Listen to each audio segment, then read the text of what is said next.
My name is Bill Haley for Haley 2024, the Movement's Government Reform Ideas and the notion of competitive school boards. Now, this video is going to be talking about the notion of money following the child, money following the student. Now, a lot of people who are against school choice really don't like this term, money following the children, but I'm going to give you an example of how money follows the students in the current public school system, and how it is inevitable that money will follow the student regardless.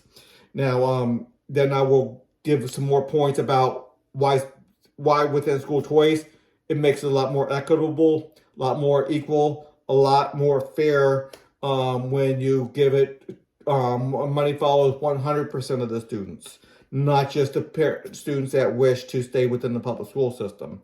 So let's go through an example. First, I'm going to talk about competitive school boards. I'm going to give you the bullet points of the school boards. I'm not going to go through all of them right now, but you can pause and read it. Competitive school boards. About a dozen different bullet points on there, and you can read through it. I have a lot of write-ups on that on my website. I have videos on that, a lot going over each bullet point. Okay, let's talk about money following the students in a regular public school system. And this is going to be a somewhat small public school division. So let's say that you were on a school board with 1,000 high schoolers in your district. So you're a fairly small school district. You have 1,000 high schoolers in your district. You had 2 high school buildings. So one building was 50% bigger than the other building. So one was designed for 600 students, and the other was designed for 400 students. And you drew the lines to match those totals. So out of 1,000 students, 600 went to one school building, 400 went to the other school building. Your budget for the school was $12 million, just for the high school, for those 1,000 students. So that gives it roughly, you had 1,000 high schoolers, so that's $12,000 per. So your budget was $12 million. Okay, would you fund both schools $6 million each? One had 600 students, one had 400 students. Would it be fair to go with $6 million each? Or would it be more fair to give $12,000 per student?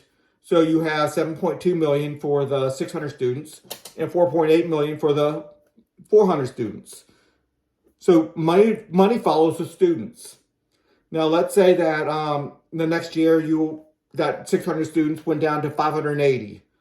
Well, they lose 20 students. They lose what is that? $240,000. It's amazing that $240,000 for 20 students is what we're talking about. That's a classroom. How many teachers would love to handle $240,000 to take control of 20 students in the high school? Obviously, you have to add in the cost of the building, the bus drivers, the buses, the equipment, the lawn care, the janitors, everything that goes with it, the administration fees and the like. But $240,000 is a lot of money for 20 students. So don't get me wrong. So anyway, so this is a notion of money following the students. It already does. Nobody wants to go to that school with 600 students getting let's say $10,000 a piece, but that school with 400 students, yeah, they get that same $6 million. They get $15,000 a piece. That's not fair. So it happens. Obviously, you're going to need that 7.2 million versus a 4.8 million because you're going to have 50% more teachers over in the bigger school. You're going to have a third less teachers over in the 400, the smaller school. Okay, so you do have that. Now, every school has to deal with losing a little bit of population. The school were 20 students per, now it's 19. You lose a little bit of money. Well, you still have to pay the same number of teachers.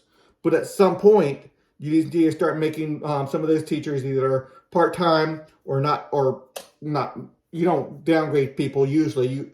You're always hiring new teachers every year. You hire a part-time versus a full-time, or you have one teacher going between the two different schools on different days or something. There's ways to manage that. Okay, so when that happens, money follows the student. Now, in the school choice arena, you have money following the student. What a lot of public school proponents want, or anti-school choice people want, is they just forfeit. When you leave the public school system, you forfeit all the money, and all the money stays in the public school system. That's not fair. You leave the public school system, you should be able to have that money flow with you. People's like, well, no, they're making the choice to get out. Well, because they don't like the system that's there. How about you? How about they take all the money, and you have to be banned from taking any money?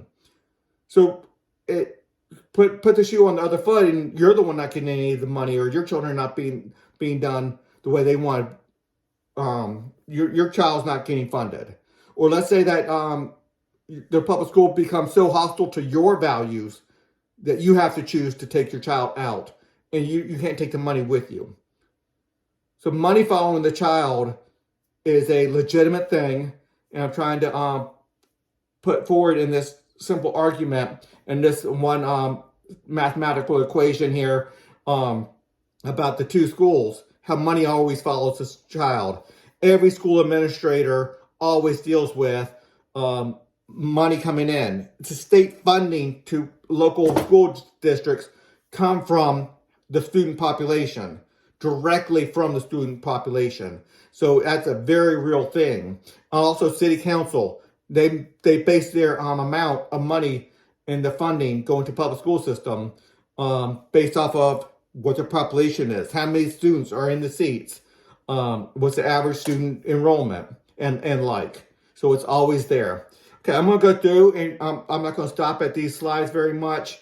Let me see. Every school district has to deal with a shrinking population or growing. The city reduces funding with reduced students and increased funding with more students. So that's already happens.